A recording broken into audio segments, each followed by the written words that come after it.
الحمد لله رب العالمين والصلاة والسلام على سيد الأنبياء والمرسلين أما بعد فأعوذ بالله من الشيطان الرجيم بسم الله الرحمن الرحيم الصلاة والسلام عليك يا رسول الله وعلى آلك وأصحابك يا حبيب الله۔ صحیح مسلم شریف کی حدیث مبارکہ ہے، نبی پاک صلی اللہ تعالیٰ علیہ وسلم نے ارشاد فرمایا، ان اللہ یرفع بہذا الکتاب اقواما ویدع بہ آخرین، یعنی بے شک اللہ پاک اس کتاب کے ذریعے بہت سی قوموں کو بلندی عطا فرماتا ہے، اور اسی کتاب کے سبب اللہ پاک بہت سو کو گرا دیتا ہے، ان کو نیچا دکھاتا ہے۔ کتاب سے مراد قرآن مجید فرقان حمید ہے کہ اس کے ذریعے اللہ پاک بلندی عطا فرماتا ہے، اور اسی کے سبب اللہ پاک بہت سو کو پستی میں پھینک دیتا ہے۔ اب اس پر بلندی کیسے ملتی ہے، اس حدیث پاک کی شرح میں جو علماء نے ارشاد فرمایا وہ یہ ہے کہ جو لوگ اس پر ایمان لاتے ہیں اور اس پر عمل پیرا ہوتے ہیں، یعنی جو احکام، جو نظریات، جو اعتقادات، جو عقائد قرآن مجید فرقان حمید نے بیان کیے ہیں ویسے ہی نظریات رکھتے ہیں، اور ان احکام پر عمل کرتے ہیں جن کے کرنے کا حکم ملا ہے، اور جن اخلاق کو اپنانے کا، جن خوبیوں کو اپنانے کا قرآن مجید فرقان حمید نے حکم دیا ہے ان کو اپناتے ہیں، اس پر عمل کرتے ہیں، تو ایسے لوگوں کو اللہ پاک بلندی عطا فرماتا ہے۔ اور جب کوئی شخص قرآن پر ایمان نہ لائے، سرے سے قرآن کو مانے ہی نہ، یا قرآن پر ایمان لائے لیکن قرآن پر عمل پیرا نہ ہو، اس پر عمل نہ کرتا ہو، تو فرمایا ایسے لوگوں کو بھی اللہ پاک پستی کے اندر دھکیل دیتا ہے۔ آج ساری دنیا کے اندر ایک شور برپا ہے کہ سویڈن میں قرآن مجید فرقان حمید کی توہین کی گئی، مسلمانوں کی دل آزاری کی گئی، اور غم و غصے کی ایک لہر ہے، اور واقعی ہونا بھی چاہیے کہ اہل ایمان ان کی مقدس کتاب کے ساتھ جب اس طرح کا رویہ اختیار کیا جائے گا اور اس کی توہین کی جائے گی، تو ظاہر ہے کہ ہر وہ مسلمان کے جس کے دل میں ایمان کی رمق موجود ہے، ایمان کا ادنا سے ادنا ذرہ موجود ہے، اس کے دل کے اندر غم و غصہ پیدا ہوگا کہ اس طرح کا توہین آمیز سلوک کسی عام چیز کے ساتھ، کسی عام شخص کے ساتھ کرنا درست نہیں، تو پھر اللہ پاک کی مقدس کتاب، 1.5 ارب مسلمانوں کی مقدس کتاب، اس کے ساتھ ایسا توہین آمیز سلوک کرنا، یہ جہاں شرعی اعتبار سے، احکام شرع کے اعتبار سے ناپسندیدہ اور قابل مذمت کام ہے، وہیں عقل کے ذریعے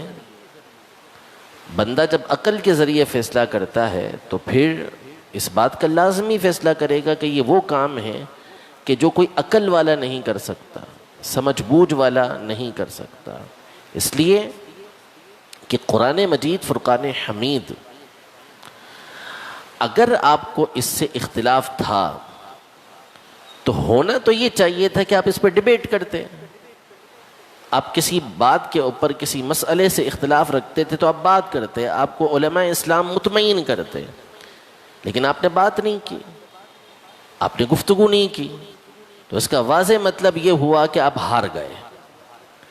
کیونکہ گریبان وہی آپ کا پکڑے گا کہ جس کے پاس بات کرنے کے لیے کوئی بات رہے گی نہیں،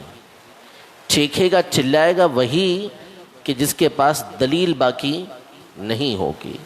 تو عقل بھی اس بات کا تقاضا کرتی ہے، اور اخلاق کہ جس کا نہ صرف یہ ہمیشہ ڈھنڈورا پیٹتے ہیں کہ ہمارے اخلاق یہ تو ہمارے اخلاق وہ، ان کا ڈھنڈورا پیٹنا تو اپنی جگہ، ہمارے وہ مسلمان کے جو نام کے مسلمان ہوتے ہیں اور جن کا دن رات کا قبلہ اور مرکز ایسے ہی افراد ہوتے ہیں، ایسے ہی قومیں ہوتی ہیں، وہ بھی ان کے اخلاق کی باتیں کر رہے ہوتے ہیں، تو کیا اخلاق صرف انہی چیزوں کا نام ہوتا ہے؟ یا دوسروں کے جذبات کا خیال رکھنا، دوسروں کے مقدسات کا احترام کرنا، کیا یہ اخلاق کے اندر نہیں آتا؟ یقیناً یہ سب سے بڑھ کر اخلاق کے دائرے کے اندر آتا ہے۔ تو یہ ایک ایسا قبیح اور ایسا ناپسندیدہ اور ایک ایسا مذموم فعل ہے کہ جس کی ہر منصف، مسلم الگ ہے، ہر منصف، ہر انصاف رکھنے والا شخص مذمت کرے گا، اس کو ناپسندیدہ قرار دے گا کہ اس طرح کسی بھی کتاب کی جو مقدس ہو اس کی توہین کی جائے۔ قرآن مجید فرقان حمید نے ہمیں کئی باتوں کا حکم دیا، یہ ارشاد فرمایا کہ لا نفرق بین احد من رسلی، ہم رسولوں میں سے کسی رسول کے درمیان تفریق نہیں کرتے، فرق نہیں کرتے کہ اس پر ایمان لائے اور اس رسول پر ایمان لے کر آئے، نہیں لے کر آئے، ایسا نہیں، بلکہ ہر رسول کو ہم ماننے والے ہیں۔ ہمیں حکم یہ نہیں ہوا فقط کہ تم قرآن پر ایمان لے کر آؤ، ہمیں اس بات کا حکم دیا گیا کہ آمنت باللہ، ہم نے آمن الرسول بما انزل الیہ من ربہ، کہ ہم نے نبی پاک صلی اللہ تعالیٰ علیہ وآلہ وسلم پر تو ایمان لے کر آنا ہے، لیکن ساتھ ہی ساتھ ہمیں یہ اس بات کا حکم ہوا کہ والذین یؤمنون بما انزل الیک وما انزل من قبلک، کہ ہم قرآن پر ایمان لے کر آتے ہیں اور قرآن سے پہلے نازل ہونے والی کتابوں پر بھی ایمان لے کر آتے ہیں۔ توریت نازل ہوئی، انجیل نازل ہوئی، زبور نازل ہوئی، جو زبور نازل اللہ پاک کی طرف سے ہوئی، جو توریت نازل اللہ پاک کی طرف سے ہوئی، جو انجیل نازل اللہ پاک کی طرف سے ہوئی، اللہ کا جو کلام ہے وہ مقدس ہے، اس کے بارے میں قرآن پاک میں جگہ جگہ موجود ہے کہ فیہا ہدی و نور، توریت کے بارے میں، انجیل کے بارے میں فرمایا کہ اس کے اندر ہدایت اور نور موجود ہے۔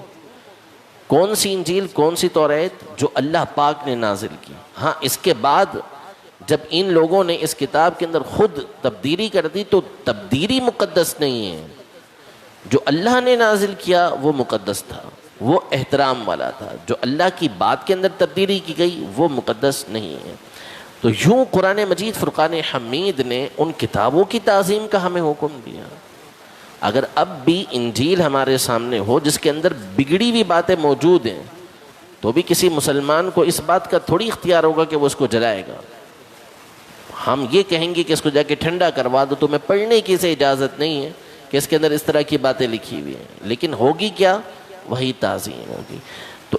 دین اسلام جو حقیقی دین ہے، اللہ پاک کی جو تعلیمات ہیں، اس میں توہین کا کوئی تصور ہی نہیں ہے۔ مقدسات جتنے بھی ہوتے ہیں، جس کا تقدس ہوتا ہے، ہمیشہ اس کی تعظیم کی جاتی ہے۔ حضرت بی بی ہاجرہ رضی اللہ تعالی عنہ اللہ کی ولیاں ہیں، نبی نہیں ہیں، نبی کی والدہ ہیں، ولی ہیں اللہ کی، ولیہ ہیں اللہ کی، قدم ان کے صفا اور مروہ پر لگتے ہیں، اللہ پاک نے اس کو تعظیم کے قابل بنا دیا۔ کیا اب ان کی تعظیم کی جاتی ہے، ان کو اللہ کی نشانیاں قرار دے دیا گیا۔ تو اس لیے جو اس طرح کا معاملہ کرتے ہیں اور اس پر جو دل کے اندر رنج کی کیفیت پیدا ہوتی ہے، غم کی کیفیت پیدا ہوتی ہے، اور ہم ہیں ایسے مجبور قوم، ایسی ناکارہ قوم ہے، لاچار قوم ہے کہ سوائے رنج و علم کے ہم اور کچھ کر بھی سکتے نہیں ہیں۔ لیکن جس طرح یہ چیز کہ ایمان نہ لانا یہ ایک مذموم کام ہے، قرآن پر ایمان لانے کا حکم ہے، تو ایسی قوموں کو اللہ پاک پستی میں ڈالے گا۔ پستی میں ڈالنے کا مطلب یہ ہوتا ہے، گھٹانے کا مطلب یہ ہوتا ہے کہ ایک تو قیامت کا معاملہ کہ ان کو جہنم کے اندر ڈال دے گا، جہنم کے اندر ڈالنا، پستی میں ڈالنا۔ دوسرا، اس کے ذریعے سے اللہ پاک فیصلے فرما دیتا ہے۔ اب پتہ چل گیا نا کہ اتنا اپنے آپ کو مہذب کہنے والی قوم اپنے اخلاق کا ڈھنڈورا پیٹنے والی قوم جب اس طرح کی حرکت کر رہی ہے تو اس کا مطلب ہوا کہ وہ پستی کے اندر گرے ہوئے ہیں، وہ اخلاق کی کسی بھی سطح پر نہیں ہیں، وہ گھٹیا لوگ ہیں جو اس طرح کا کام کرتے ہیں۔ تو یوں اللہ پاک نے ان کی حیثیت لوگوں کے سامنے ظاہر کر دی۔ اب ان کے مال و دولت کی وجہ سے، ان کی ثروت کی وجہ سے، ان کے اسباب کی وجہ سے آپ جتنا چاہیں ان کو بلند سمجھتے رہیں، لیکن حقیقی اعتبار سے انصاف پسند کے سامنے یہ کوئی ترقی اور عروج نہیں ہوتا۔ لیکن مسلمانوں کے لیے یہ چیز ضروری ہے کہ شارحین حدیث نے اسی حدیث پاک کے تحت یہ ارشاد فرمایا کہ ان اللہ یرفع بہذا الکتاب اقواما ویدع بہ آخرین، کہ اللہ پاک اس کتاب کے ذریعے بلندی عطا فرماتا ہے بہت سے لوگوں کو، اور بہت سے لوگوں کو پستی میں داخل کرتا ہے۔ تو پستی میں جو جائیں گے، جو گریں گے، ان میں جہاں وہ لوگ شامل ہیں کہ جو قرآن پر ایمان نہیں لاتے، ساتھ ہی ساتھ وہ لوگ بھی شامل ہیں جو اس پر عمل نہیں کرتے۔ قرآن مجید فرقان حمید اللہ پاک کی مقدس کتاب ہے، مبارک کتاب ہے۔ خود اللہ جل شانہ نے اس کو کتاب مبارک فرمایا کہ یہ برکت والی کتاب ہے، اس کے اندر اللہ پاک نے برکت رکھی ہے۔ اس کو چھوئیں تو اس پر ثواب، اس کو دیکھیں تو اس پر ثواب، اس کو گھر میں رکھیں تو اس پر ثواب، اس کی تلاوت کریں تو اس پر ثواب، اور اس پر عمل کریں تو اس پر ثواب۔ ہر چیز کے اندر اللہ پاک نے ثواب و برکت کو رکھا ہوا ہے۔ لیکن کیا آج یعنی یہ غم کی کیفیت ہمارے دل کے اندر موجود ہے، بہت اچھی بات ہے، ایمان کا تقاضا ہے، لیکن کیا ہم میں سے ایک بہت بڑی تعداد وہ نہیں ہے کہ جس کو قرآن پڑھنے آتا ہی نہیں ہے، جس کو قرآن پڑھنے آتا ہی نہیں ہے، وہ برسا برس گزر چکے ہیں،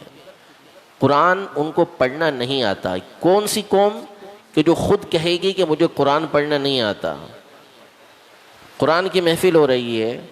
لوگ قرآن پڑھ رہے ہیں، تو وہ قرآن پڑھنے کے لیے نہیں بیٹھیں گے، ان کے لیے الگ سے تسبیح لگانا پڑیں گی کہ وہ تسبیح لے کے بیٹھیں گے۔ یہ قوم الگ ہے، قرآن پڑھنے والی قوم الگ ہے۔ عمل ابھی اگلا سٹیپ ہے، پڑھنا بھی قرآن نہیں آ رہا، اور جو دعویٰ کرتے ہیں کہ ہمیں قرآن پڑھنا آتا ہے ان میں سے 99.99% کہا جا سکتا ہے کہ ایسے افراد ہوتے ہیں جنہیں پڑھنا نہیں آتا۔ کہ ہم نے قرآن کو سیکھا کہ ہمیں قرآن پڑھنا کیسے ہے، نبی پاک صلی اللہ علیہ وسلم کیسے قرآن پڑھا کرتے تھے، صحابہ اکرام علیہم رضوان کیسے قرآن پڑھا کرتے تھے، وہ تو ہم نے سیکھا ہی نہیں۔ اور جنہوں نے سیکھا، جن کو پڑھنا آتا ہے، ہم تسلیم کر لیں کہ جن کو پڑھنا آتا ہے، ان میں کتنی بڑی تعداد ہے کہ جن کو قرآن پڑھے ہوئے ایک عرصہ دراز نہیں گزر چکا۔ رمضان کے اندر قرآن کھول لیا، کسی نے ختم کر لیا، سو کر لیا، اس کے بعد کیا ہمارے معمولات میں سے، ہماری روٹین کے اندر، ہمارے معاملات کے اندر یہ ہے، کوئی وقت ہمارا مقرر ہے؟ ہر ایک غور کرے کہ کیا دن بھر میں میرا وقت مقرر ہے کہ میں قرآن مجید فرقان حمید کھول کے پڑھتا ہوں؟ اپنے دل پہ غور کر لیں۔ تو میں سمجھتا ہوں کہ 90% شاید وہ افراد ہوں گے کہ جو کہیں گے کہ نہیں، ہم نہیں پڑھتے قرآن مجید۔ آپ کا ایک بڑی تعداد ہے، میں بخوبی جانتا ہوں کہ جن کا دن میں 1-2 فلمیں دیکھنا مقرر ہوگا، پابندی کے ساتھ انہوں نے دیکھنا ہے۔ سوشل میڈیا تو اب ٹائم کی تو حد کو پار کر گیا، آپ نے فیس بک کھول لی، یوٹیوب کھول لیا، یا دیگر آپ نے اپنے اکاؤنٹس کھول لیے، اس کے بعد تو وہاں ٹائم کی تو کوئی لمٹ ہی نہیں ہے نا کہ آپ نے 1 گھنٹہ یوز کرنا ہے یا 2 گھنٹہ یوز کرنا ہے۔ وہ تو بہت ایجوکیٹڈ قسم کے لوگ ہوتے ہوں گے، اور با اخلاق لوگ ہوتے ہوں گے، اور سمجھدار قسم کے لوگ ہوتے ہوں گے کہ جو اپنا وقت مقرر کرتے ہوں گے کہ میں نے 1 گھنٹہ یہ چیزیں دیکھ لینی ہے، اپنے اکاؤنٹس کو چیک کر لینا ہے، اس کے بعد میں نے اپنا دیگر کام کرنا ہے۔ اب تو یہ ساری حدیں پار کر گیا۔ تو ہمارا یہ تو مقرر ہے، لیکن کیا قرآن پڑھنے کے لیے ہمارا وقت مقرر ہے؟ ہاں، غصہ ہمیں ضرور آئے گا اور آنا چاہیے ایسی باتوں پر، لیکن کیا اس پر غم کی کیفیت پیدا ہوتی ہے؟ ہمارے اسلاف بعض اوقات قرآن پڑھتے تھے، اور کبھی ایسا ہوتا تھا کہ 40 دن میں قرآن ختم نہیں ہو پاتا تھا، تو وہ کہتے تھے کہ یا اللہ 40 دن گزر گئے اور ہم نے اپنے رب کے کلام کو پورا نہیں پڑھا کلام کو، 40 دن گزر گئے، وہ پریشان ہوتے تھے۔ تو ہم میں سے سوچیں کہ 40 دن یا 40 سال ہمیں گزر چکے، ہم نے قرآن پورا نہیں پڑھا، ہمارا تو یہ حال ہے۔ یہ تو پہلا اسٹیپ ہے۔ پھر اس کے بعد قرآن کا ترجمہ ہے، اس کی تفسیر ہے، وہ پڑھنے کا ہمارے پاس کہاں ٹائم، وہ سیکھنے کا ہمارے پاس کہاں ٹائم، حالانکہ ہر چیز آج کے دور کے اندر آپ کو مہیا کر دی گئی ہے۔ تو اللہ جل شانہ ہم سب کو قرآن کی اہمیت کو سمجھنے کی توفیق عطا فرمائے، اس کی حقیقی عظمت اللہ پاک ہمارے دل کے اندر پیدا فرمائے۔ ایک کتاب ہے یا ایھا الذین آمنو، یا ایھا الذین آمنو، یعنی قرآن کے اندر جہاں جہاں اللہ پاک نے یہ فرمایا یا ایھا الذین آمنو، اس کا مطلب یہ ہوتا ہے کہ اے ایمان والو۔ حضرت عبداللہ بن مسعود رضی اللہ عنہ فرماتے ہیں کہ جب قرآن میں یہ آئے نا یا ایھا الذین آمنو، تو اپنے کان لگا دو، اس کی طرف اپنے کان لگا دو کہ اب تمہیں کسی چیز کا حکم دیا جائے گا یا نصیحت کی جائے گی۔ بھائی اے مسجد والو، اے مصطفیٰ مسجد والو، جب میں نے آپ کو یہ بولا تو سب آپ میری طرف متوجہ ہوں گے، میں آپ سے کوئی بات کرنے لگا ہوں تو اللہ پاک ہمیں کہہ رہا ہے اے ایمان والو۔ اب میں کہوں کہ حضرات اب کوئی ادھر دیکھے کوئی ادھر دیکھے، میری بات سنے ہی نا، تو کتنا عجیب سا محسوس ہوگا۔ میں نام لے لے کے آپ کو کہہ رہا ہوں، آپ کو پکار رہا ہوں کہ اے حاضرین، آپ کی توجہ ادھر ہے، آپ کی توجہ ادھر ہے، تو یہ کتنا عجیب ہوگا۔ تو اب اللہ جل شانہ ہمیں کہہ رہے اے ایمان والو، ہمیں ارشاد فرما رہے اور ہمیں پتہ ہی نہیں کہ ہمیں کیا کہا جا رہا ہے، ہم سے بات کیا کی جا رہی ہے۔ تو ایک کتاب ہے قبلہ مفتی قاسم صاحب دامت برکاتہم العالیہ کے جو مفسر قرآن بھی ہیں، شیخ الحدیث بھی ہیں، ان کی کتاب یا ایھا الذین آمنو یہ آپ حاصل کریں، آپ کو دعوت اسلامی کی ویب سائٹ سے بھی ملے گی، آپ اس کو پڑھ کے دیکھیں، آپ کو معلوم ہوگا کہ اہل ایمان سے اللہ پاک نے کیا کلام کیا ہے۔ رب العزت جل وعلا ہم سب کو قرآن مجید فرقان حمید کی عظمت اور اس کی جو حرمت ہے اس کا ہمیشہ پاس رکھنے کی توفیق عطا فرمائے، اور اللہ پاک اس کی تلاوت کرنے، اس کے احکام پر ہمیں عمل پیرا ہونے کی توفیق عطا فرمائے۔ آمین بجاہ النبی الامین صلی اللہ تعالی علیہ وآلہ وسلم۔